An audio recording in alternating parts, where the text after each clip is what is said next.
I was 300 years into loving a man when I found out what he was using me for. I need you to sit with that number. 300 years. That is not a feeling, that is a structure. That is a woman who has built her bones around another person so completely that removing him means removing the skeleton. There is no version of her left that does not include him. That is what 300 years does. I was carrying his child. 8 months into a pregnancy that had taken 100 years to reach this point, because that is how long it takes among the light gifted, and I was happy. I want to be specific about that. I was not content. I was not comfortable. I was happy in the way that only someone who has survived the worst thing imaginable and found love on the other side of it can be happy. I had earned it. I had been burned alive and put back together one piece at a time by the hands of a man who shook after every healing session because saving me cost him power he could never get back. I was walking through the corridor of his palace at midnight, with one hand on my stomach and warm tea in the other, and I heard voices from his study. The door was not fully closed. Corvus was speaking. I had always liked Corvus. He was Thalen's oldest advisor, carved from the same gray stone as the palace walls, and he was the only person in the Nethervale who said what he thought rather than what you wanted to hear. He was saying something I was never meant to hear. He said, "You placed Lirien's essence inside her womb. When that child is born, it will not be Solen's child. It will be Lirien, and the birth will take everything Solen has left." I stopped walking. Thalen answered, and his voice had a quality I had never heard in 300 years of sleeping beside him. Cold, not angry cold. The cold of someone who has been running a calculation for 4 centuries and has stopped seeing the numbers as people. He said, "I gave up half my power. I gave her 300 happy years. Every rare herb was spent on her. Now it is Lirien's turn to take it back." Lirien, a name I had never heard before that moment. Corvus said, "And after, what happens to Solen?" Thalen said, "She will survive the birth. If you like this story, or if this story stayed with you even a little, take a second to like, subscribe, and tell me what part hit you the most in the comments. I'm here reading, replying, and building these stories with you, so your voice actually shapes what comes next. This is my story. It starts with fire. Chapter 1. The Fire. I was 24 on the day my family burned. The Solaris Temple sat at the highest point of the upper reach, and on clear morning, the first light of dawn hit the temple's crystal spire before it touched anything else in the realm. My family had held that temple for 12 generations. The Solaris crown, which sat on the altar during ceremonies, was not a crown the way mortals understand crowns. It was a vessel of accumulated light. 12 generations of dawn-gifted women had poured their power into it, and it held enough concentrated dawn to illuminate a realm. That crown would be stolen from my father's hands in approximately 9 minutes. I did not know that yet. I was getting married that morning. Not to someone I loved. To a young lord from a neighboring territory whose name I have forgotten because what happened next made his name the least important thing I have ever lost. He was pleasant enough. His family controlled a trade route my father wanted access to. That was the marriage. The ceremony was in the temple. My father stood beside me in his formal robes with the Solaris crown on the altar between us and the light from the crystal spire, making everything warm and golden. I remember thinking the light was beautiful. I would not see natural sunlight again for 300 years. The third vow was the one about protection. I will guard your light as I guard my own. The young lord was halfway through saying it when the southern wall of the temple cracked open. Not crumbled, cracked. The way stone cracks when something hits it from the outside with a force designed specifically to split it. Realm fire poured through the crack before the dust had time to settle. Realm fire is a different thing from ordinary fire. It burns through wardstone. It eats enchantments. It does not stop until it has consumed everything it was aimed at. Someone had aimed it at the Solaris temple with the precision of an attack planned down to the second. I would learn who planned it eventually. The answer would be worse than the fire itself. Soldiers came through the broken wall behind the flames. A large man with cold, pale eyes and a fur cloak that was somehow not burning led them. He walked toward the altar where the Solaris crown sat glowing with 12 generations of accumulated dawn. My father threw himself across the altar. He put his body between the crown and the man coming for it, and the realm fire hit him. I will not describe the sound. I will carry it for the rest of my existence, and I will not put it into words, because some sounds are not meant to be shared. They are meant to be survived. My mother was already gone. My brothers were already gone. The guests were running. I was on the floor with a collapsed beam pinning my leg, and the realm fire approaching from 3 directions, and my light gift fracturing inside me like glass cracking outward from the point of impact. I was going to die on my wedding day in a temple my family had held for 12 generations. The last thing I was going to see was a stranger pulling the Solaris crown from my dead father's hands. Then someone walked through the fire.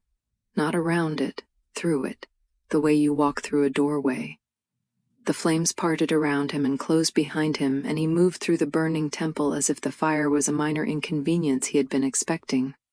I need to tell you what he looked like, because what he looked like that day is the foundation I built everything on, and you need to see the foundation before I show you the cracks. He was tall, dark-haired. His skin had a depth that suggested he came from a realm where light worked differently. His eyes were dark and steady and completely focused on me. Not on the fire. Not on the soldiers. Not on the crown that everyone else was fighting over. On me. He reached the beam pinning my leg and lifted it with one hand, and the effort cost him something I could see. His skin dimmed. His movement slowed. He was spending power to free me. Permanent power. The kind you do not get back. He had already spent half his power getting through the fire. I did not know that yet. I would learn it later, during the 100 years he spent healing me, and I would feel guilty about it every single day. The guilt was by design. I did not know that either. He picked me up. The roof was coming down. He turned his back to the collapsing ceiling, and the impact hit him between the shoulder blades, and I felt his whole body absorb the blow, and I felt him break inside from the force of it, and he did not drop me. He carried me out of the temple. He carried me across the burning courtyard and through the shattered gates and into the tree line. By the time we stopped, he was barely standing, and I was barely conscious, and the last thing I saw before I passed out was the Solaris temple collapsing in the distance. 12 generations folding into fire and smoke, and nothing. I woke up in the Nethervale. I did not know that name yet.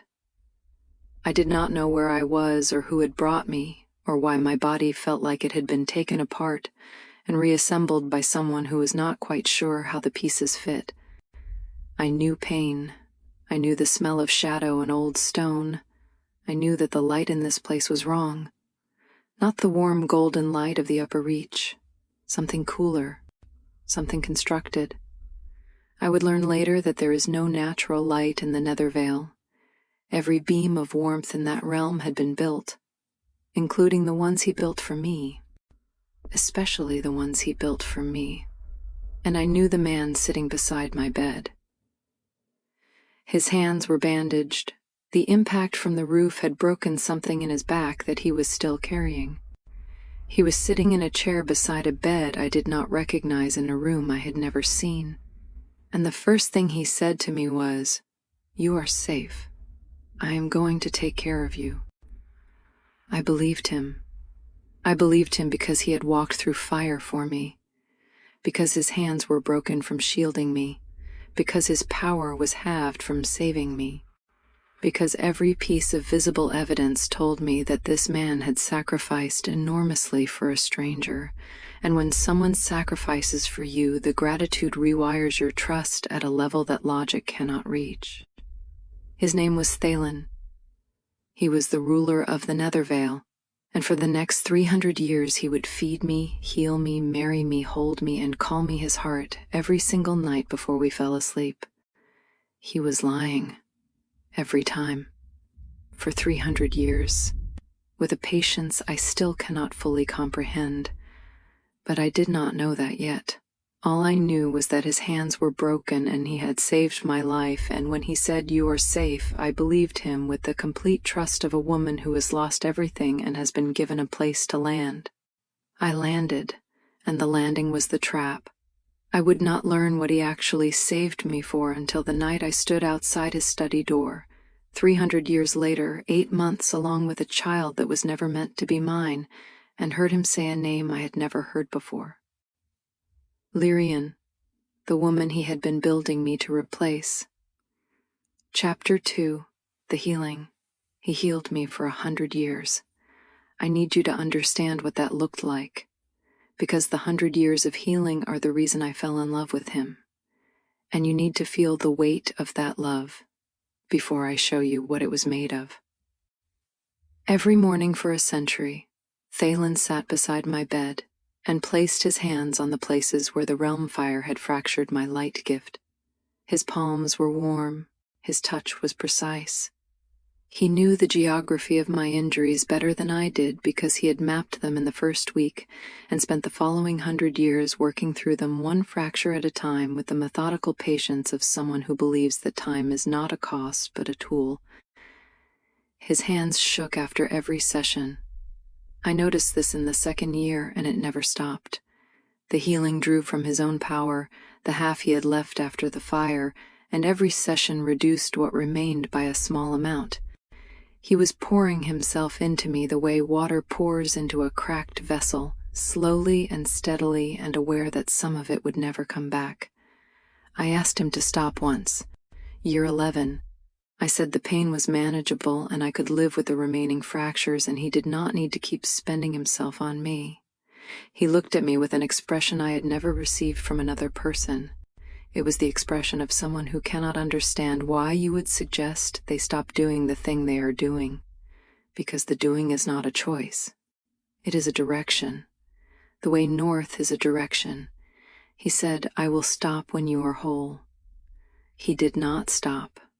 I fell in love with him on a Tuesday in year 47.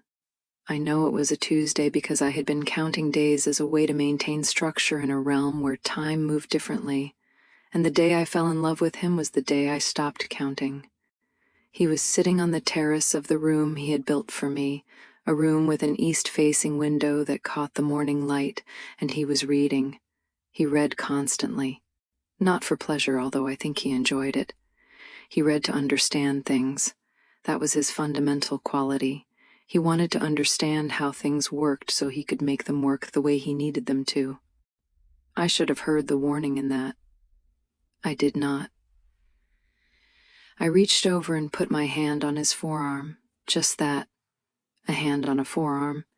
He went completely still. I had never seen him still before.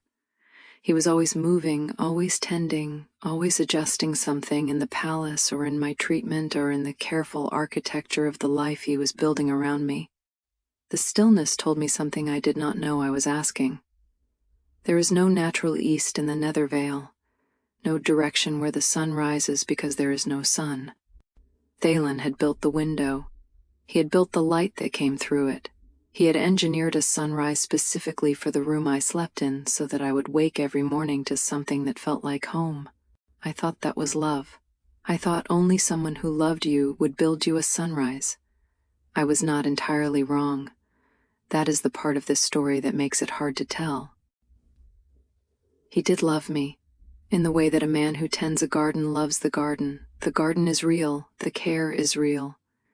But the garden was never the point. The garden was always growing something that the gardener intended to harvest. We married on the 100th anniversary of the fire. He made me a wedding gown with his own hands. Golden thread woven from ore he mined himself because gold is rare in the Nethervale, and the labor of making it was the gift. The gown fit perfectly. He had measured me with his hands over 100 years of healing, and he knew my body the way a sculptor knows the stone. The wedding was small. Just us, Iris, Corvus, and the household staff. I did not want a large ceremony. I had been to one large ceremony in my life, and it had ended in fire and death, and I preferred to begin my marriage with quiet and the people who mattered. On our wedding night, I took the gown off and laid it over the chair beside the bed, and I turned back to Thalen, and he was looking at the gown. Not at me. At the gown. For 2 seconds. Then he turned to me and smiled, and the 2 seconds disappeared, and he was present and warm and the man I had spent a century falling in love with, and I forgot about the 2 seconds because there was no reason to remember them. The audience will remember them. I did not. A woman appeared in the garden the following week. She was a shade, one of the Nethervale's quiet inhabitants who existed somewhere between living and memory, and she tended the flower beds without speaking. She was small and still, and she moved through the garden the way Thalen moved through fire, as if the environment could not touch her, because she had decided it would not. Her name was Moth. I would not learn why she mattered for another 200 years. On her first day, she left a pressed flower on the stone bench where I sat in the mornings, a small dried bloom with pale petals that caught the constructed light and held it. I picked it up and thanked her, and she nodded and went back to the flowers, and I put the bloom in my journal and did not think about it again. It was a starlight bloom. The same flower Thalen would later use in the tonics he told me were restoring my power. Moth had been trying to warn me from the very first day. Chapter 3. The Good Years. The next 100 years were the best of my existence. I tell you this without bitterness, although bitterness would be justified. They were the best years, because during them I believed I was loved without condition, and that belief is the most powerful anesthetic ever created. It numbs everything. It makes the wrong light look right, and the constructed sunrise feel real, and the man who built both of them feel like home. Thalen and I settled into a marriage that felt from the inside like the thing I had been waiting for since the fire. We built routines. He made my morning tea the way I liked it, which was too sweet and slightly cooled, and he remembered this without being reminded, every day, for 100 years. He sat with me on the terrace in the evenings, and we watched the artificial sun shift through its amber phase, and he held my hand, and sometimes he talked about the Nethervale's history, and sometimes we said nothing at all, and the nothing was better than the talking because the nothing felt true. I want to be clear about something. The audience knows what Thalen is. I did not. Every warm moment I describe is a moment I lived inside without suspicion. When I tell you he held my hand on the terrace, I am telling you about a woman who felt safe. When I tell you he remembered how I took my tea, I am telling you about a woman who felt seen. These moments were real to me. They happened inside my body. The fact that they were engineered does not erase the fact that I felt them. That is the cruelest part of this story. Not that he lied. That the lie felt better than any truth I have ever been told. The palace had 70 rooms. I had been in 69 of them over the first century. The 70th was at the end of the east corridor, past the room with the constructed window, and it was the only door in the palace with a lock I could not open. I asked Thalen about it in year 112. He was mending a lamp in the corridor, a small domestic act that I found endearing because it suggested he was not above the mechanics of his own household, and I asked him what was behind the locked door. He said, "Storage. Old documents, nothing interesting. I will open it for you sometime." He never did. Moth left a second pressed flower outside the locked door that afternoon. I found it when I passed the door again on my way to the garden. I picked it up. I looked at the door. I looked at the flower. I put the flower in my journal beside the first one. 2 flowers now, both from Moth, both placed deliberately. In year 150, I found a portrait. It was in a hallway I did not use often, behind a tapestry that had shifted on its rod. a small painted portrait of a woman I did not recognize, dark-haired, pale, beautiful in a sharp way that was different from my own warmth. Her features had the quality of something that had been refined over a very long time, the way stone is refined by water. She was wearing a pendant, a small crystal shard on a dark chain, shaped like a sliver of Nethervale stone, the same crystal that decorated the lock on the 70th door. I asked Thalen who the woman was. His answer came slightly too quickly, the way answers come when someone has prepared them in advance and is waiting for the question. He said, "Someone from before." I said, "Before what?" He said, "Before you." I accepted that answer. I had no reason not to accept it. People have pasts. Thalen was ancient. Of course there were people from before, but something in the way he said "before you" stayed with me. Not the words themselves, the weight behind them, as if before you was not a time period but a category, as if everything in his existence was sorted into two sections, and I was the dividing line, and whatever was in the first section was something he had placed there deliberately. Then Lord Hale arrived. Hale was a Netherlord from the Eastern Territory, an old ally of Thalen's who had not visited in my memory. He arrived with a formal escort of 6 guards and the particular quality of a man who has come to check on something rather than see someone. At dinner he sat across from me, and I caught him looking at my waist. Not the way men sometimes look at women. This was different. This was the look of a person evaluating the condition of something they have a financial stake in. The look you give a field when you are calculating whether it is ready for planting. I was not pregnant yet. That would come later. But something about Hale's assessment of my body stayed with me the way the crystal pendant stayed with me, and the locked door stayed with me, and the 2 pressed flowers from Moth stayed with me. Small things. Things that did not connect yet. Things that were waiting. After dinner I walked past Thalen's study on my way back to our chambers and heard Hale's voice through the door. He said, "The timeline is holding." Thalen said, "Another 20 years, maybe 30. I will not rush it." Hale said, "The Eastern Territories are growing impatient. They were promised." Thalen cut him off. "They were promised what I promised them, and they will receive it when it is ready, not before."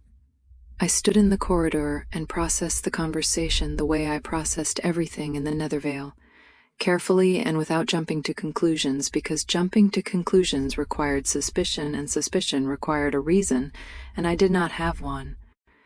I had a locked door and a portrait and a dinner guest who looked at my waist and a conversation about a timeline. These were not reasons, they were accumulations. I did not know it yet. But accumulations are the way the truth announces itself when it is too large to arrive all at once. Chapter 4. The Pregnancy.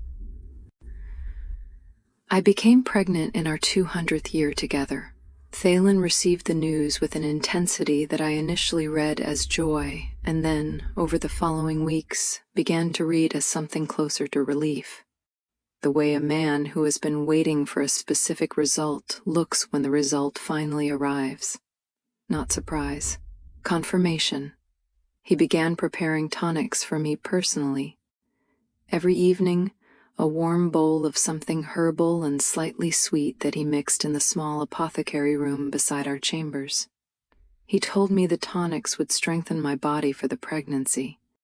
He told me that light-gifted pregnancies required careful support because the child drew power from the mother and the mother needed supplementation. I had no one to compare with. I had been in the Nethervale for 200 years. The only other women I interacted with regularly were Iris, who was not light-gifted, and Moth, who was a shade and did not reproduce. Thalen was my only source of information about what a light-gifted pregnancy looked like. He was the last person who should have been my only source. He brought me starlight blooms, flowers from the upper reach, pale-petaled and luminous, that he said would restore and strengthen my light gift. during the pregnancy. I asked him how he had access to upper reach flowers when the realms had been sealed since the fire 300 years ago. He said he maintained supply routes through intermediaries in the Middle Lands. The answer was smooth. The answer was prepared. The same way the answer about the locked room had been prepared. The same way the answer about the portrait had been prepared. I was beginning to notice the preparation, not as suspicion yet, as a texture, a quality in his responses that was not quite natural, the way the light in the nether veil was not quite natural. Constructed, designed to feel real while being something else entirely. The first tonic made the baby kick, not the gentle fluttering that I had been told to expect from early pregnancy. A hard, violent kick that drove the air from my lungs and left a bruise on the inside of my ribs that I could feel for 3 days. I gasped and my hand went to my stomach, and Thalen was beside me immediately, his hands on my belly, his expression concerned. I said the kick was very strong, much stronger than I expected. He said it was normal. He said light-gifted children are powerful and their early movements reflect that power, and I should not worry. He said it with the same smooth, prepared quality, and I listened and I nodded, and the bruise on my ribs ached for 3 days while the baby settled into a quieter rhythm. But the kicks got harder every time I drank the tonic, every single time. I noticed this the way I noticed everything, precisely and without allowing myself to feel what the noticing meant, and I added it to the collection of things that did not connect yet. The locked door, the portrait, Hale's assessment of my waist, the timeline, the violent kicks that followed every tonic. Moth left a 4th pressed flower beside my bed that night. I found it on the pillow when I went to sleep. This time the flower had a scratch mark on one petal, a thin line that could have been damage from handling or could have been deliberate. It looked like a letter, S, or maybe just a scratch. I lay in the dark holding the flower and listening to Thalen breathe beside me and feeling the baby move inside me in small, restless motions that were not kicks exactly. They were more like testing, the way a hand tests a wall in a dark room, pressing, measuring, checking how much space is available. The thing inside me was not just growing, it was preparing. Chapter 5. The Letters. Moth spoke to me for the first time on a morning when Thalen was away. I had been pregnant for 50 years. That number sounds impossible if you are not light-gifted, but among my people a pregnancy lasts 2 centuries. The child grows slowly, accumulating power, settling into the body it will eventually occupy. 50 years was early. The baby should have been the size of a closed fist. Mine was not.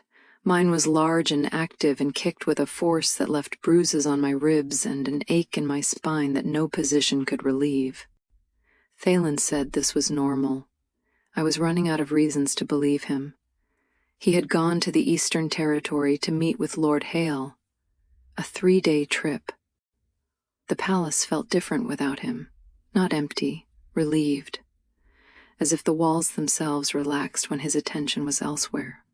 I was in the garden when Moth appeared beside the stone bench where I sat every morning.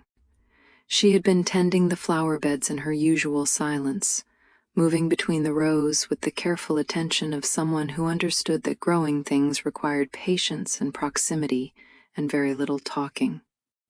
She sat down beside me. She reached into the folds of her shade robe and pulled out a bundle of letters, 11 of them, tied with a dark cord, all addressed to me in a handwriting I did not recognize. She said, "These were intercepted at the realm gate over the last 50 years. Every one of them was taken by the border guards and brought to Thalen, and Thalen destroyed them. I recovered what I could from the fire before it finished burning. I looked at the letters, I looked at Moth. In 200 years of sharing a garden, she had never spoken a word to me. Not one. I said, why now? She said, because for 200 years I was not sure, and being wrong would have destroyed you. Being right was going to destroy you anyway. But now you are carrying something, and you deserve to know what it is before the carrying is done." I opened the first letter, It was from a woman named Vera. The handwriting was elegant and steady. The tone was formal, polite, the letter of someone reaching out to a stranger about a sensitive matter with the hope that courtesy would earn a hearing. It said, "My name is Vera. I am the sister of a woman named Lirien. I believe you are living in the palace that Lirien once called home, married to the man who was Lirien's husband before she died 400 years ago. I am writing because I believe you are in danger. Please respond to this letter through the Realm Gate messenger service. I will explain everything." I put the first letter down and opened the sixth. The sixth was not polite. The sixth was desperate. The handwriting was rushed, the margins uneven, the ink smudged in places where the writer's hand had been shaking. It said, "I have written 5 times and received no answer. I do not know if my letters are reaching you. I do not know if you are choosing not to respond or if someone is preventing you from seeing them. But I cannot stop writing because what is about to happen to you is something I cannot live with not trying to prevent." I opened the 11th. The 11th letter was the one that broke the floor out from under my life. It said, "If you are reading this, someone in that palace finally found the courage to give you the truth. Please listen carefully. What is growing inside you is not your child. It is my sister. Her name is Lirien. She died 400 years ago, and the man you are married to has spent every moment since engineering the conditions to bring her back. You are the vessel, your light gift is the fuel, and the man who put Lirien inside you is the same man who burned your family's temple to the ground, so that you would have nowhere else to go when he offered to save you." I read that letter 3 times. Each time, the words rearranged something inside me. Not all at once, in stages, the way a building comes down floor by floor rather than all at once when the demolition is controlled. I looked at Moth. I said, "Who is Lirien?" Moth said, "Thalen's first wife. She was a woman of the Nethervale, powerful, beautiful. She died in the Realm Wars 400 years ago, and he has never accepted it. I have been in this palace for 600 years. I watched him love her. I watched him lose her. I watched him build the locked room as a shrine, and I watched him start planning very quietly, very patiently, the way he does everything, how to bring her back." I said, "And me." Moth looked at me with an expression that contained 600 years of watching a man turn grief into architecture. She said, "You were the vessel with the right bloodline. The Solaris Dawn gift was the only power strong enough to fuel a Nethervale resurrection. He needed a Solaris woman. He needed her broken enough to accept his help. He needed her grateful enough to stay. And he needed her willing enough to carry the child, because a forced vessel corrupts the light. You had to love him. The love was part of the formula." I put my hand on my stomach. The baby moved. Not a kick this time. A slow, deliberate roll, as if the thing inside me had been listening. I said, "How long have you known?" Moth said, "I began to suspect when he built the palace. The layout is identical to the palace he shared with Lirien. The same rooms, the same corridors, the same garden. He rebuilt her home and put you inside it and called it a gift. I became certain when the starlight blooms arrived. Those flowers do not grow in the Nethervale. He arranged a supply line through the same intermediaries who arranged the fire. I have been leaving you warnings since my first day. The pressed flowers, every single one of them, left on benches and beds and beside locked doors for 200 years. Not random gestures, not quiet kindness, warnings from a shade who could not be sure, and waited until she was certain because certainty was the least she owed me. I held the 11th letter in both hands, and I felt the baby roll again. And I looked at the garden Thalen had built for me, and I understood for the first time that the flowers growing in it were the same flowers growing inside me, and both gardens had been planted for the same harvest. Chapter 6. The Mass Cracks. I did not confront Thalen when he returned from the Eastern Territory. I considered it. For approximately 4 hours I sat in our chambers and rehearsed the conversation in my head. I would tell him I knew. I would hold up Vera's letters. I would ask him to explain the locked room and the portrait and the name Lirien and the fire and the 300 years of patient cultivation. Then I realized something that stopped the rehearsal cold. If I confronted him, he would know that I knew. And a man who had spent 4 centuries planning a resurrection with this level of patience would have a contingency for the moment his vessel discovered the plan. The contingency might be persuasion. The contingency might be force. The contingency might be the abyss. I did not know what the abyss was yet. I would learn. So instead of confronting him, I did something much harder. I continued. I drank the tonic that evening. I smiled when he handed me the bowl. I watched his hands measure the ingredients, and I understood now that the measurements were precise, because they were a formula, not a recipe, and the formula had been calibrated over 300 years to produce a specific result inside my body. The baby kicked when I drank it, every time. I no longer told myself this was normal. Thalen placed his hand on my stomach and held it there, and I watched his face. I had been watching his face for 300 years, but I had never watched it like this. I had never watched it while knowing what I was looking for. His expression when he touched my stomach was not tenderness. It was inventory. The face of someone checking whether the contents are developing on schedule. I had mistaken it for love because love and assessment look identical when you do not know you are the thing being assessed. He celebrated our anniversary that month. 300 years together. He arranged a dinner in the great hall with candles and wine and a string quartet he had commissioned from the Middle Lands and food prepared from recipes I had mentioned liking over the course of 3 centuries. Every detail considered, every preference remembered. I sat across from him at the table and ate the food and listened to the music and thought about Hale's words from 100 years ago. The timeline is holding. This was the timeline. The anniversary was the timeline. Every celebration, every remembered preference, every tender detail was a data point in a 300-year project designed to maintain a specific emotional state in a specific woman, so that the thing growing inside her would develop in conditions of willingness rather than resistance. He gave me a necklace, silver chain, a small pendant. I looked at the clasp and I found it, the same crystal symbol from the locked door, from the portrait pendant, from the shrine I had not yet entered. I asked what the symbol meant. He said it was a traditional Nethervale blessing for fertility. It was not. It was Lirien's sigil. I knew that now because Vera's 11th letter had described it. A crystal shard, the mark Thalen had placed on everything that belonged to his first wife. I was wearing a dead woman's symbol around my neck, and the man who put it there was watching me with an expression of satisfaction that I had previously mistaken for affection.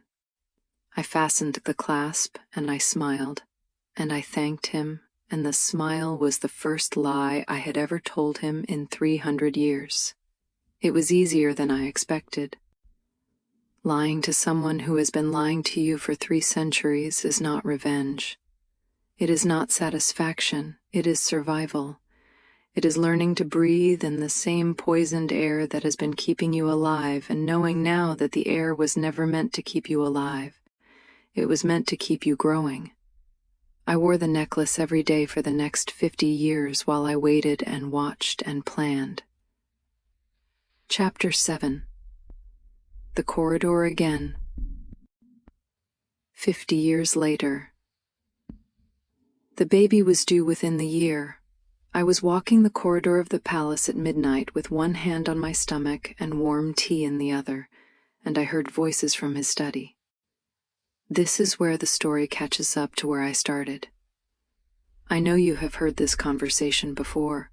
I told you the words at the beginning, but hearing them now, after 300 years of context, they land differently. They are heavier. They have earned their weight. Corvus was speaking. He said, "You placed Lirien's essence inside her womb. When that child is born, it will not be Solen's child. It will be Lirien." Thalen said, "I gave her 300 happy years. Now it is Lirien's turn to take it back." When I heard these words for the first time, I was a woman standing in a corridor holding warm tea. When you hear them now, you are someone who has watched me fall in love over a century, build a life over 2 centuries, and carry something monstrous for a 3rd century, while the man who planted it inside me celebrated our anniversaries to maintain my willingness. The words are the same. The weight is different. I stood outside the door, and the floor did not tilt this time because I had already known. Vera's letters, Moth's warnings, the locked room, the portrait, the violent kicks, the crystal sigil. I had been carrying the knowledge for 50 years while pretending not to carry it, and hearing Thalen say the words out loud was not a revelation. It was confirmation. Confirmation is worse than revelation. Revelation breaks something. Confirmation tells you the broken thing was real all along. I went to Iris. Iris was in the servants' quarters. She was awake because Iris was always awake when I needed her, and I have never asked her how she knew because some forms of loyalty do not require explanation. I sat on the edge of her bed and I told her everything. The conversation, Corvus, Lirien, the vessel, everything. Iris listened without interrupting. When I was finished, she looked at me for a long time. Then she said, "I know. Moth told me 30 years ago. I have been gathering supplies since." I stared at her. She said, "Starlight blooms. 12 of them. Passage maps for the Nethervale tunnels. Route to the Realm Gate. Everything we need." I said, "You have been planning my escape for 30 years. She said, "I have been planning your escape since the day Moth told me what was in the tonics. The only question was when you would be ready." I said, "You could have told me." She said, "No. I waited for you to hear it yourself. Nobody believes the worst about the person they love until they hear it in that person's own voice. I could have shown you evidence. I could have handed you Vera's letters years ago. But you would have found a way to explain it away because that is what love does. It explains. It justifies. It finds the angle where the evidence looks manageable. The only thing that cannot be managed is his own voice saying the words. That is why I waited. She was right. She was right, and the rightness of it made me want to scream because it meant that for 30 years my maid had been watching me walk the corridors of a palace designed to harvest me, and she had been packing supplies in silence because she knew me well enough to know that I would not leave until the last possible moment. I said, "We leave after the baby comes." Iris said, "We leave before. Because when that child is born, whatever is inside you takes control of the body. And what is inside you is not on your side." Chapter 8. The Tonic. The night after the overheard conversation, Iris brought me the nightly tonic. I stared at the bowl the way you stare at something when you finally understand what it has been doing to you. 300 years. Every night. This bowl, this formula, this warm herbal lie handed to me by the man who mixed it. I drank it anyway. I drank it because the alternative was refusing it, and refusing it would signal to Thalen that something had changed, and I could not afford for him to know that something had changed. Not yet. Not until Iris and Moth and I had a plan that went beyond running. The baby kicked, violent and sharp and directed. Not the random kicks of a growing child. This was specific, a hard press against my ribs, then a slow squeeze against my heart, then a release, then another squeeze. Testing, the way a hand tests a locked door. Pushing to see what gives. The thing inside me was not just growing, it was practicing. I lay in the dark beside Thalen and felt the kicks settle into a rhythm that was not my heartbeat. It was a separate rhythm. A second pulse running inside my body alongside my own, and the two rhythms did not match. Mine was steady, the other was impatient. I had been carrying this thing for 100 years. I had been feeding it with tonics designed to accelerate its growth and starlight blooms designed to concentrate my light gift into a form it could eventually consume. I had been a garden and a greenhouse and a refinery, and the product was not a child. The product was a resurrection. The baby moved again, this time not a kick. A roll, slow and deliberate and heavy, the way something rolls over in a confined space when it is checking the dimensions of the confinement. Then it pressed its hand flat against the wall of my womb. I felt the shape of it, 5 fingers spread wide, pressing outward like someone pressing their palm against a window from the inside. Not the gesture of a baby, the gesture of a woman.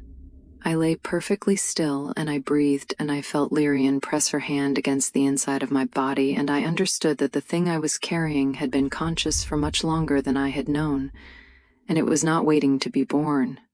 It was waiting for me to run out of light. 2 days later, I opened the chest. The chest sat at the foot of our bed. Dark wood with silver fittings. 300 years of gifts stored inside it. Golden jewels, rare stones, silk scarves woven from materials that did not exist in the Nethervale because Thalen had imported them specifically for me. Every anniversary, every celebration, every tender gesture transformed into an object and placed in the chest with care. I lifted the lid and looked at 300 years of investment. At the bottom, folded in protective cloth, was the golden wedding gown. I pulled it out. The fabric was heavier than I remembered. Gold thread woven so finely it moved like silk, catching the constructed light of the room and throwing it back in warm amber waves. He had made this dress with his own hands. He had mined the ore. He had drawn it into thread. He had spent years weaving it on our wedding day. I had stood in this gown and believed I was wearing the most sincere expression of love a man had ever made for a woman. I summoned a light flame. The remnant of my Solaris gift, so diminished after 300 years of the tonics, slowly siphoning it away that the flame was barely larger than a candle. I held it under the hem of the golden gown, and the fabric caught fire, and I watched 300 years of golden thread begin to blacken and curl. Thalen came through the door. I do not know if he was passing by or if the palace told him. The Nethervale responded to its lord the way a body responds to a brain, automatically and without needing to be asked. He may have felt the flame the way you feel a pain in a finger. He saw the burning gown, and he lunged. He crossed the room and thrust both hands into the fire and grabbed the dress and pulled it out, and the flames burned through his skin to the bone, and I heard the sound of a man's flesh meeting fire for the second time in my life. The first time had been the temple. This time it was a dress. He held the gown against his chest with his burned hands, and the fabric was still smoking, and his palms were ruined, and he was holding the dress the way he had held me when he carried me out of the temple, with the grip of someone who will not let go because the thing they are holding is worth more than the hands holding it. Then I saw it. Inside the collar of the gown, where the fabric met the neckline, embroidered in thread so fine it was nearly invisible, so small that I had never noticed it in 300 years of wearing the dress. A name, stitched in golden thread, Lirien. The gown was never made for me. He had made this dress 400 years ago for the wife he intended to resurrect. He had let me wear it at my own wedding because the vessel needed to feel loved, and the gown was available, and the gesture would generate the gratitude required to maintain willingness. I had stood in this dress on the happiest day of my life, and I had been wearing a dead woman's name against my skin. I reached for the chest. The jewels, the stones, the scarves, 300 years of gifts that were maintenance disguised as love. I wanted to burn every single one of them. His patience broke. His patience had held for 300 years. Through the locked room questions and the portrait questions and the necklace and the anniversary celebrations, and the slow, careful management of a woman who he needed willing and warm and unsuspecting. 300 years of patience. And it broke over a dress. He said, "Enough. If you touch that chest again, I will have you taken to the abyss." I looked at him. His hands were burned to the bone. He was holding a dead woman's wedding gown against his chest, and he was threatening me with a place I had never heard of for trying to burn things that had never been mine. I said, "You made this dress for a dead woman, and you let me wear it at my own wedding." His face broke. Not the way a face breaks when someone is caught. The way a face breaks when two versions of a person are running simultaneously and the conflict between them becomes visible for 1 second. The version that loved Solène and the version that built Solène as a container. Both real, both operating at the same time for 300 years, both looking at me through the same pair of eyes. Then the face closed. The version that loved me went behind the version that needed me. He said, "Take her to the abyss." Guards appeared at the door. Chapter 10. The Locked Room. On the way to the abyss, I broke free for 30 seconds. The guards were palace shades, strong enough to hold a weakened woman, not strong enough to hold a Solaris heir who still had a spark of her gift left. I pushed a pulse of dawn light into the guard on my left, and his grip loosened for exactly long enough. I ran. Not toward the exit, not toward the realm gate, not toward any of the escape routes Iris had mapped. I ran toward the east corridor, toward the 70th room, toward the locked door I had been asking about for 200 years. I had 30 seconds before the second guard recovered. I put my palm against the crystal lock, and I pushed the last of my Solaris light into it. The dawn gift was so depleted that the effort nearly dropped me, but the lock was designed for Nethervale power. It had never encountered the dawn. It opened the way ice opens when fire touches it.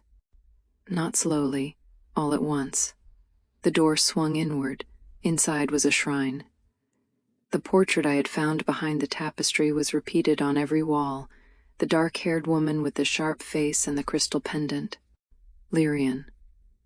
Her face surrounded me from every angle. Her clothes were preserved in glass cases along one wall, her jewelry arranged on velvet. A crystal coffin stood at the center of the room, empty, the lid open, lined with dark silk that still held the impression of a body. The essence that had been in the coffin was inside me, and on the desk beside the coffin, stacked in neat rows with the specific organization of a man who kept careful records, were Thalen's journals. 300 years of them, leather-bound, numbered, dated. I had 8 seconds left. I grabbed the nearest journal. I opened it to a random page. I read one entry, day 4745. The vessel's light gift is integrating with Lirien's essence precisely as projected. Emotional bonding remains strong. The vessel shows no signs of suspicion. Recommend continuing the anniversary celebrations. They maintain the vessel's willingness. Note: increase starlight bloom dosage by 12% beginning next quarter. The vessel's light gift shows signs of plateauing, and the integration timeline requires consistent escalation. The guards reached me. They pulled me away from the desk. They pulled me out of the room. They closed the door and the crystal lock sealed behind me. They had not seen what I read. I had seen enough.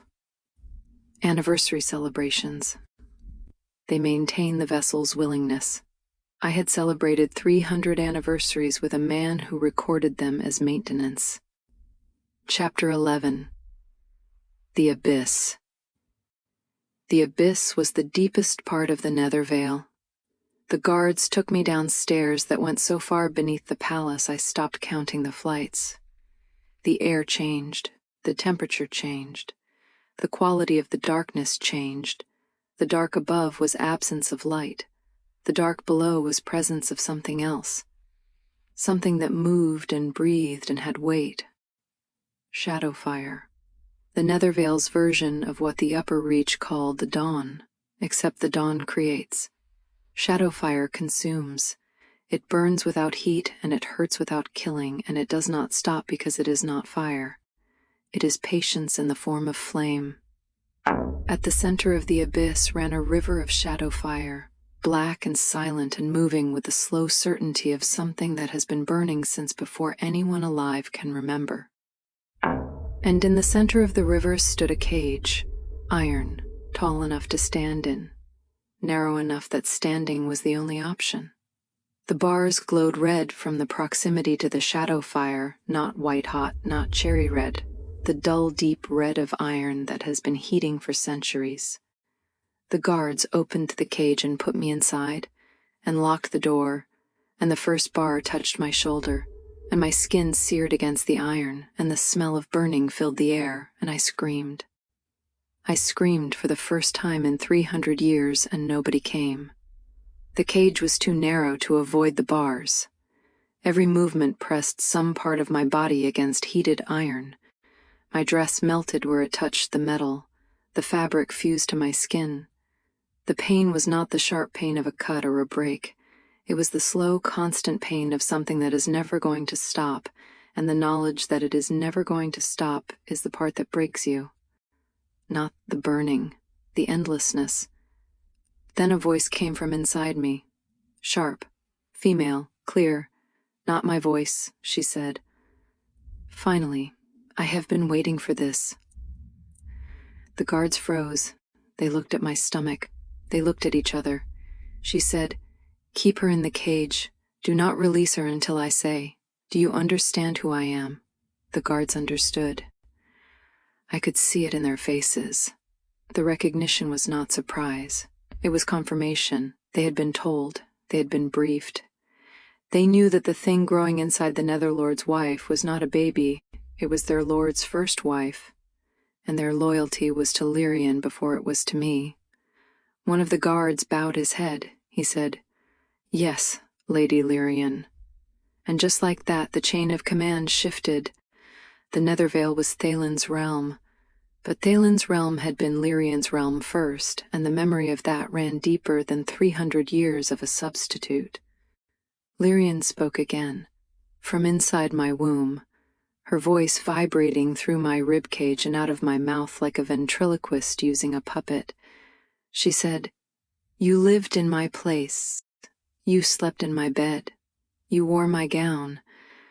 Every morning you walked through my gardens, and every evening you drank from my cups, and every night you lay beside my husband and let him call you his heart." She kicked, not a baby's kick, a woman's kick, aimed at the soft tissue between my ribs with the precision of someone who had spent 100 years mapping the interior of my body. She said, "Now you will pay it back." She squeezed my heart. I felt her hand close around it from the inside, fingers made of shadow and will and 400 years of waiting, and she squeezed until my vision went white, and then she released and the blood rushed back, and the pain of the blood rushing back was worse than the squeeze. She did it again and again, testing how much I could take, calibrating. In the palace above, Thalin asked the guards about me.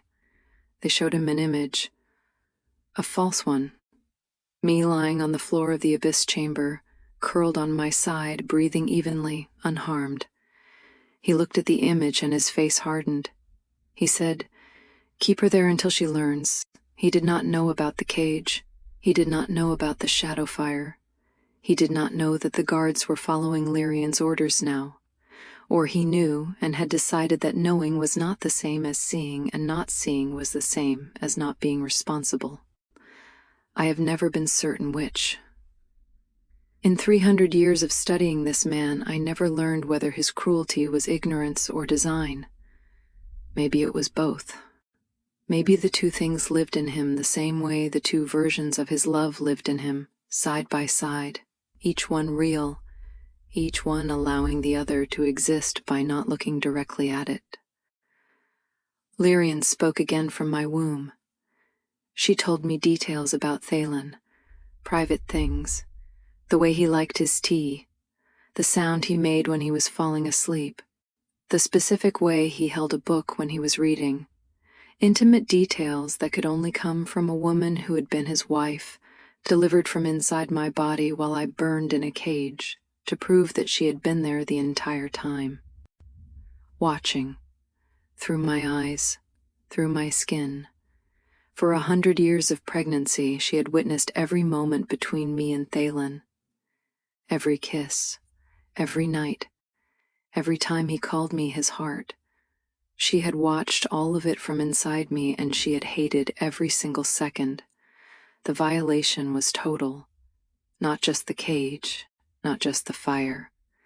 The knowledge that I had never been alone, not once, not in 100 years. Chapter 12. Moth's Hands. Moth found the abyss before Iris did. I do not know how she knew.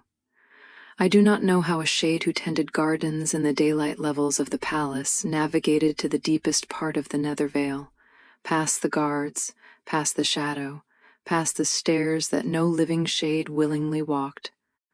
I did not ask her afterward because the answer did not matter. What mattered was that she came. She walked down the stone steps into the dark. She reached the river of Shadowfire. She saw the cage. She saw me inside it, my dress fused to the bars, my skin blistered, my mouth open in a scream that had long since exhausted itself into silence. She did not scream. She did not cry. She looked at me with the expression of someone who has been expecting this specific outcome for 200 years and has prepared for it in the only way available to someone with no power. Moth was a shade. She could not fight the guards. She could not break the cage. She could not summon power or cast light or do anything that the situation required of a rescuer. She had nothing. She had her hands. She walked to the edge of the river of Shadowfire, and she knelt on the stone bank, and she put both her hands into the flame. Shadowfire does not kill shades. It does something worse. It unmakes them. It pulls at the threads of their existence and frays them, and the fraying is the purest form of pain available in the Nethervale because it is not physical. It is existential. Every second in the flame is a second of being erased. Moth put her hands in and held them there. She did not make a sound. The pain traveled through her shade form and into the root system of the Nethervale, the network of shadow and stone that connected every part of the realm like veins in a body, and the pain became a signal, a pulse of raw agony that shot through the roots from the abyss to the palace gardens 3 miles above, where Iris was already running. Moth collapsed at the river's edge. Her hands were translucent. The edges of her form were blurred where the flame had begun the unmaking. She lay on the stone bank, and she looked at me through the bars of the cage, and her expression was the expression of someone who has done the one thing they could do, and it was enough. And if it cost them everything, then it cost them everything. I looked at Moth lying on the stone, and I thought about 600 years. 600 years in a palace that was not hers. 600 years of watching.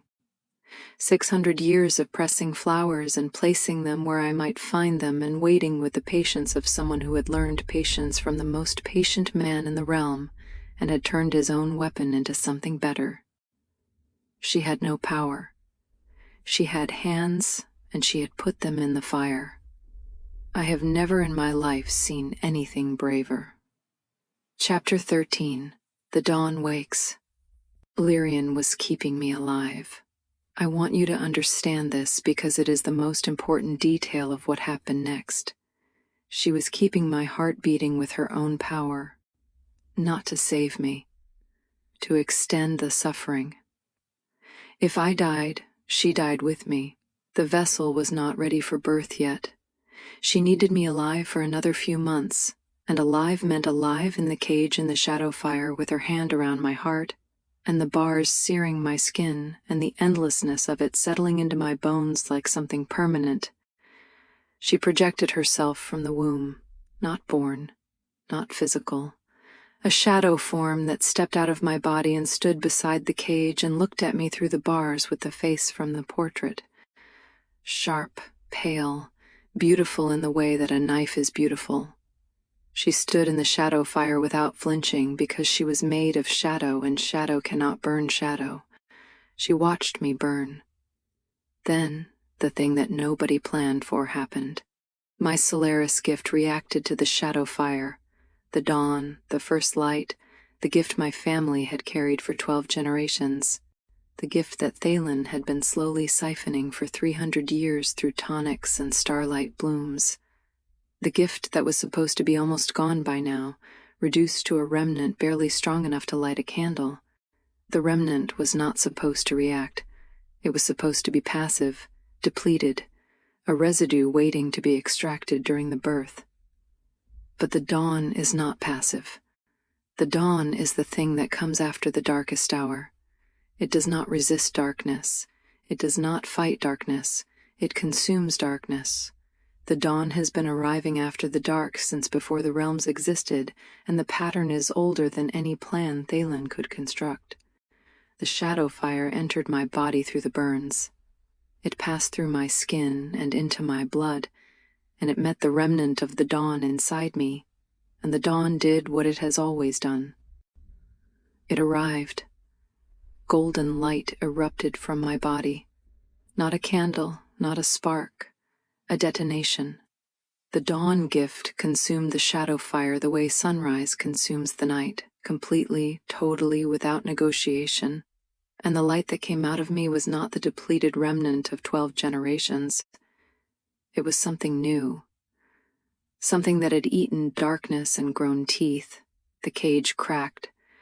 The iron bars, heated for centuries, could not hold against the dawn. They split along lines of stress that had been invisible until the light found them.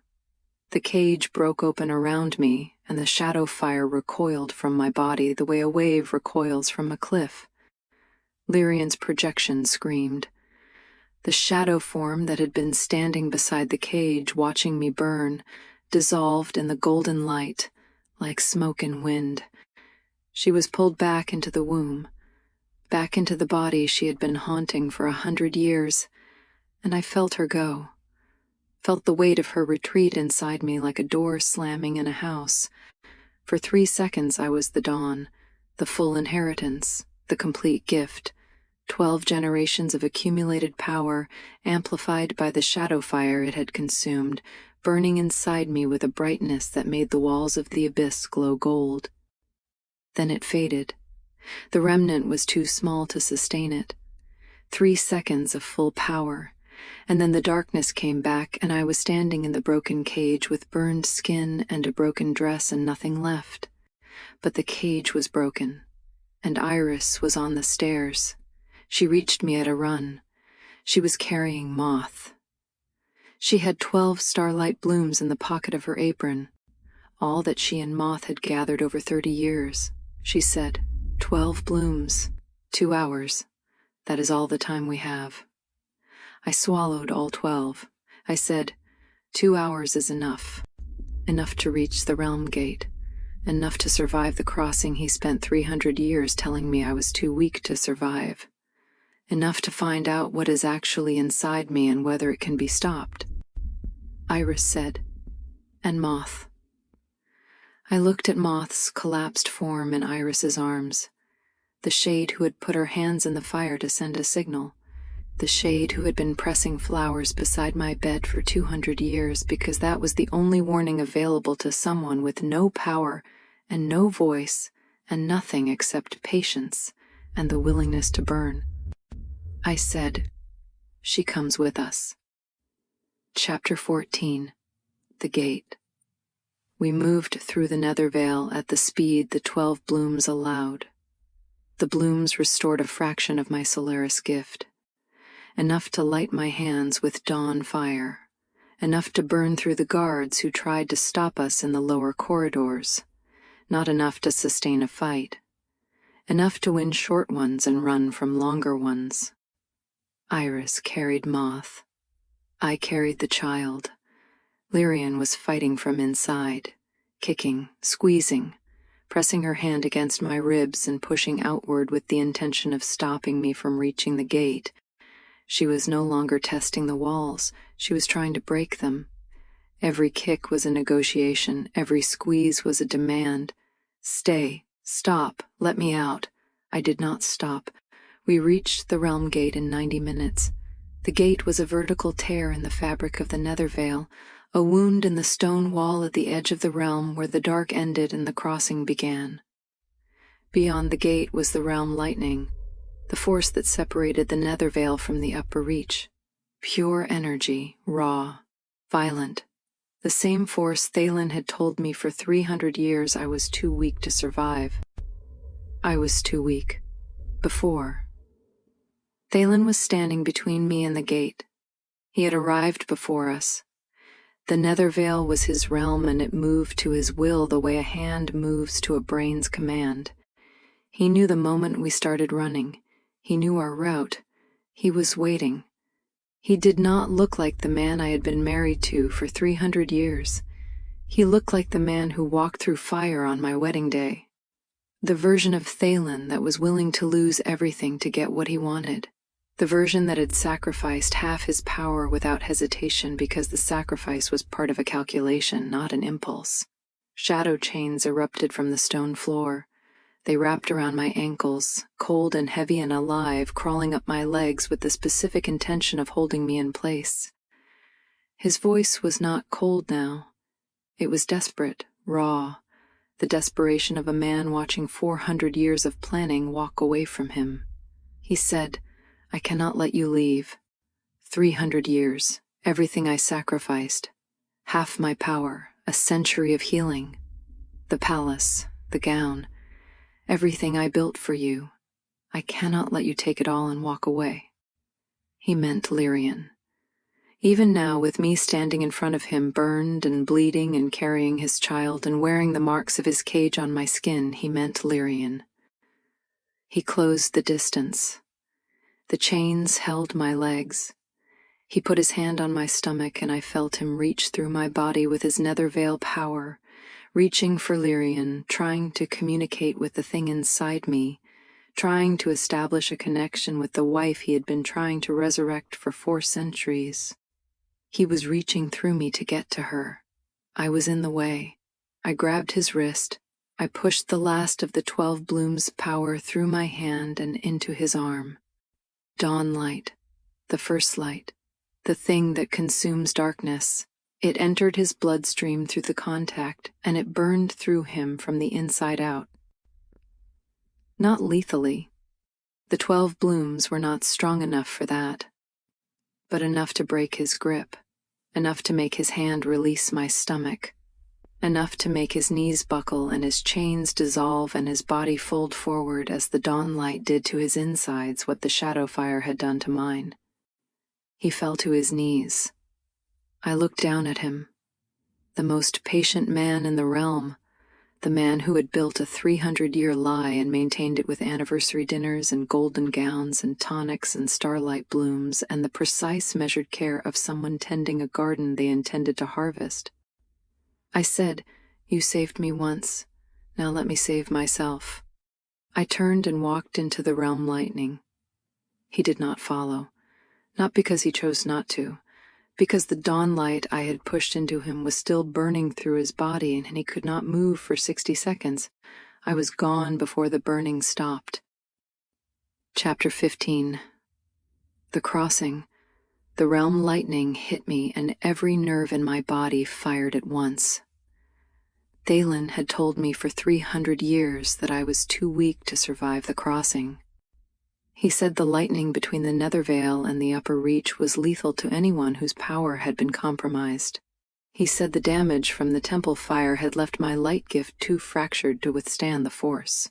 He said these things with the concern of a man who wanted to protect his wife, and I believed them, because believing them kept me in the nether veil, and keeping me in the nether veil was the point. He was right that I had been too weak, before. But the shadow fire in the abyss had changed something fundamental in my Solaris gift. The dawn that had consumed the darkness in the cage was different from the dawn that had existed before. It had eaten something it was never meant to eat, and the eating had changed its composition. The dawn gift I carried now was not the depleted remnant of 12 generations. It was something that had passed through shadow and come out the other side with an edge it had not possessed before. The realm lightning hit me, and the dawn rose to meet it, not fighting the lightning, absorbing it, the way a grounding rod absorbs a strike, the way a riverbed absorbs a flood. The lightning entered my body, and the dawn channeled it downward through my spine and into the stone beneath my feet, and the stone cracked, and the lightning passed through me, and I was still standing. My skin was smoking, my hair was floating, every surface of my body tingled with residual charge. But I was standing. Iris came through behind me carrying Moth. The lightning hit them, and I threw what was left of my power outward in a shield that was barely enough, and Iris stumbled through the crossing with Moth in her arms, and all three of us landed on the other side on grass that was wet with morning dew, and I looked up and I saw the sky of the upper reach for the first time in 300 years. It was dawn. The real dawn. Not the constructed one Thalen had built for my bedroom window. Not the artificial sunrise that shifted through the correct colors at the correct times to make me feel at home. The actual dawn. The light that my family had carried in their bloodline for 12 generations, happening in the sky above me without anyone's engineering or permission. I lay on the wet grass and I looked at it and I cried. Not from pain, not from relief exactly, from recognition. The way you cry when you see something that belongs to you that you forgot you owned. Chapter 16, The Truth About the Fire. Vera found us before we reached the temple ruins. She appeared on the path between the realm gate and the remains of the Solaris temple, an older woman with Lirien's face softened by centuries of exile and weathered by the specific erosion of someone who has been trying to fix something for a very long time and has not succeeded. She looked at me and her eyes filled and she said, "You made it. I did not think you would make it." I said, "Who are you?" She said, "My name is Vera. I wrote you 11 letters, and I have been watching the realm gate for 50 years waiting for this exact moment." Vera was Lirien's sister. She confirmed everything Moth had told me and more. Lirien had been her older sister, beautiful and brilliant and married to Thalen 400 years ago. When Lirien died in the realm wars, Vera watched Thalen come apart. She watched the grief turn into obsession, and the obsession turn into planning, and the planning turn into something she could not live with. She tried to stop him. She argued, she reasoned, she begged. He exiled her from the Nethervale and sealed the border, and she spent 400 years on the outside trying to warn whoever was on the inside. 11 letters, 50 years, everyone intercepted. Then she told me the thing I needed to hear most. She said, "Lirien's essence cannot survive inside a Solaris vessel. The dawn gift is not compatible with Nethervale essence. It dissolves it, slowly, over centuries, the way sunlight dissolves shadow. It is not a violent process. It is a patient one. And patience, as you now know better than anyone, is Thalen's greatest weapon." She said, but this time patience worked against him. The longer Lirien's essence stayed inside you, the more the dawn consumed it. He thought the starlight blooms were feeding the resurrection. They were feeding the dawn. And the dawn was eating Lirien. I put my hand on my stomach. The baby moved. A gentle kick, not the violent directed kicks of the past months. Gentle, small. The kick of a baby, not a woman. Vera watched my hand on my stomach and she said, "The child you are carrying is not Lirien. My sister has been dissolving inside you for 100 years. What remains is yours, your daughter, carrying your gift, the full, amplified Solaris dawn." I stood on the path in the morning light with my hand on my stomach, and I felt the baby kick again, gently, and for the first time in 100 years of pregnancy, the kicking did not feel like testing. It felt like greeting. Then the archive keeper found us. He was a shade bound to the Solaris temple ruins, unable to leave the ground where the temple had stood. He had been waiting for 300 years for a Solaris heir to return. He had records. He had evidence. He had the truth about the fire that had killed my family. The temple's ward system had been breached from the inside, not from Reviel's army, from intelligence provided through a Nethervale channel. Thalen had given Reviel the location of every ward stone. He had provided the timing of the ceremony. He had told Reviel exactly when the Solaris crown would be removed from its protective case and placed on the ceremonial altar, exposed and vulnerable. The fire was not an attack that Thalen happened to arrive at. The fire was phase 1. The rescue was phase 2. He needed me broken. He needed me homeless. He needed me so completely destroyed that when a stranger walked through the flames and offered to save me, I would accept without question and build my entire future on the foundation of that rescue. Everything.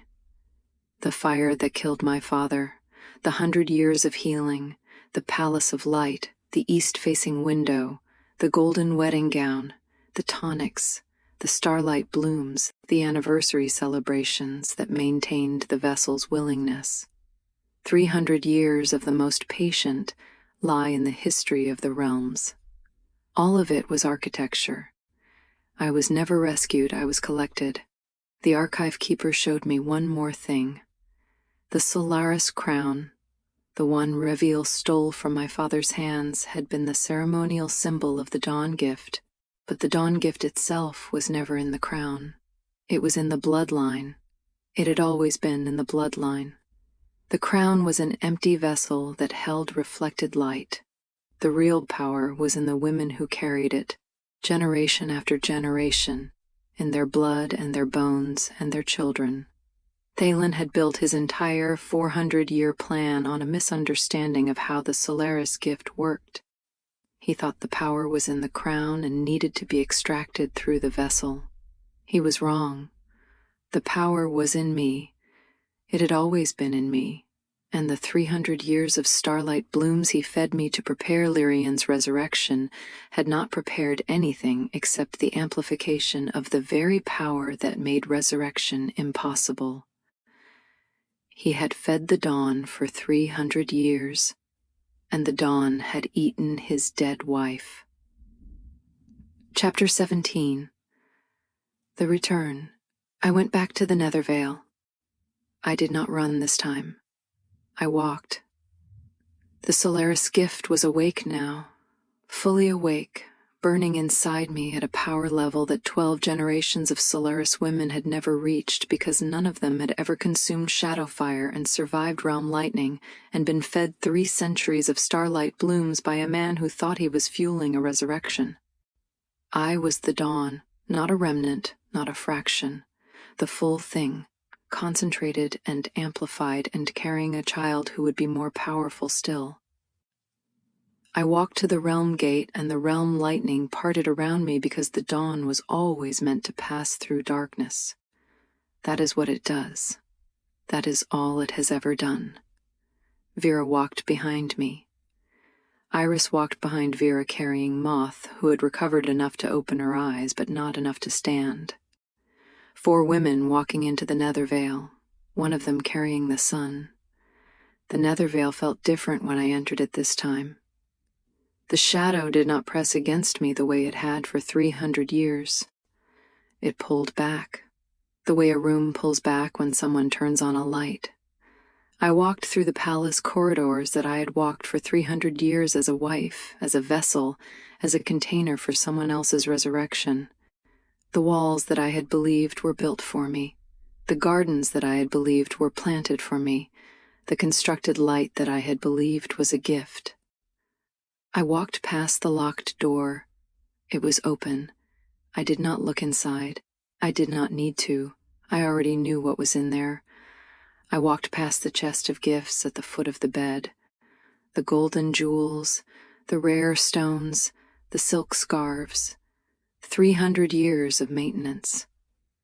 I found Thalen in his study. He had healed from the dawn burn at the gate. He was sitting at his desk. Lirien's portrait was in his hands. He was looking at it the way he used to look at me on the terrace in the evenings, with the attention of someone who is trying to memorize something they are afraid of losing. I stood in the doorway and he looked up and he saw me, and the dawn was in my eyes.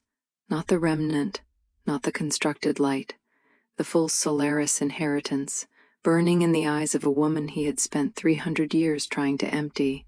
His composure broke. I had never seen it break before. Not when I tried to burn the gown.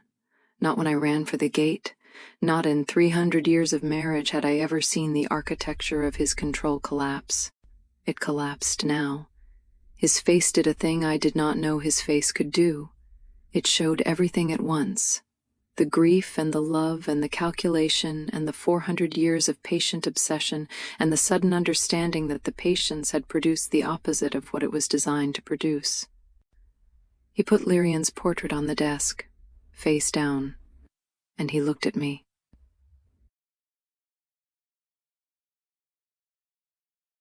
Chapter 18. What She Says. I told him everything I found. The archive, the records, the intelligence he gave reveal, the fire that was phase 1, the rescue that was phase 2, the palace that was a replica of Lirien's home, the gown that carried Lirien's name, the tonics that fed the dawn instead of the resurrection, the locked room where he kept her shrine, the journal that described my anniversaries as maintenance, the 300 years of a lie so patient that it felt like the truest thing I had ever known. He listened without speaking. His hands were flat on the desk. The portrait was face down beside them. He did not interrupt. He did not deny. He did not explain. Then I told him the thing that would destroy him more completely than anything I had described. I said, "Lirien is gone." His hands tightened on the desk. I said, "The essence you placed in my womb has been consumed by the dawn gift you spent 300 years feeding. The starlight blooms you gave me did not fuel a resurrection. They amplified the one power in existence that dissolves Nethervale essence. You fed the dawn for 300 years, Thalen, and the dawn ate your dead wife." He said, "No." I said, "The child I am carrying is not Lirien. It is my daughter. She carries the full Solaris dawn gift, concentrated by 3 centuries of blooms that did exactly the opposite of what you designed them to do. Your 400-year plan produced the most powerful Solaris heir in history, and she belongs to me." He said, "No, the essence is intact. The integration is on schedule. My journals confirm that the—" I said, "Check." He looked at me. I said, "Put your hand on my stomach. Reach for Lirien the way you did at the gate. Use your Nethervale power. Search for her. She should be there. If your plan worked, she should be right there." He stood up. He crossed the room. He was shaking. I had never seen Thalen shake before. Not when his hands were burned. Not when his back was broken. Not in 400 years had anything made him shake. He put his hand on my stomach. He closed his eyes. He reached with everything he had left, the remaining half of his power diminished further by 300 years of healing sessions and gate burns and the accumulated cost of maintaining a lie that required constant expenditure. He reached through my body the way he had reached at the gate, searching for the essence he had planted 100 years ago. Searching for Lirien, he found nothing. The dawn had consumed everything. There was no trace, no residue, no echo. The essence that had been Lirien was gone the way shadow is gone when the sun arrives. Not destroyed, dissolved, returned to the nothing it had always been moving toward. There was only a baby girl with my bloodline and my gift and the full power of the sun inside her. He pulled his hand back. He sat down in the chair beside his desk. He did not speak. Vera stepped forward from behind me. She looked at Thalen and her face held the grief of a woman who had loved her sister and lost her, and then watched a man turn the memory of that sister into a 400-year weapon. She said, "She was my sister. I loved her too. But she has been gone for 400 years, and what you did to this woman in her name is the worst thing anyone has done in the history of these realms. You did not honor Lirien. You used her memory the way you used Solen's body, as a container for what you wanted. Neither of them deserved what you built in their names." Thalen did not respond. I went to the chest at the foot of the bed. I opened it. I reached past the golden jewels and the rare stones and the silk scarves, and I pulled out the golden wedding gown. I held it up so he could see the name inside the collar. Lirien. Embroidered in golden thread so fine I had never noticed it in 300 years of wearing the dress. I burned it.